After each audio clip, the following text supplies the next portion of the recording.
கீழே ஆக்சிடென்ட் ஆகி கிடக்குறவங்கள பார்த்துருக்கீங்களா? அதிர்ச்சியாக கிடப்பாங்க. எனக்கா, நானா அப்படி நினைக்கிறதுனால தான் ஆக்சிடென்ட் நடக்குது.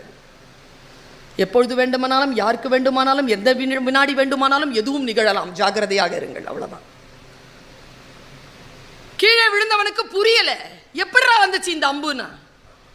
அவன் சொல்றான், சிவன் அனுப்பி இருக்க முடியாது, விஷ்ணுவும் அவனுடைய அனுப்புனது கிடையாது, இந்த பிரம்மாவும் அனுப்ப முடியாது, யாரா அனுப்புனா? குழம்புறான். வாலை பிடிச்சி இழுக்கிறான், வாயிலிருந்து இழுக்கிறான், கையை பிடிச்சி இழுக்கிறான், வரல. அப்போ சொல்றான், இந்த அம்பு வில்லிலிருந்து வரலடா.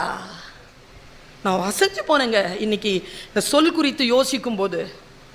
கையில் வாலியினுடைய அந்த வாலிவதத்தை புரட்டி பார்க்குறேன், கம்பராமாயணம். வில்லிலிருந்து புறப்பட்டிருக்க முடியாதரா இந்த அம்பு. வில்லினால் துறப்ப அரிது இவ்வெஞ்சரம்.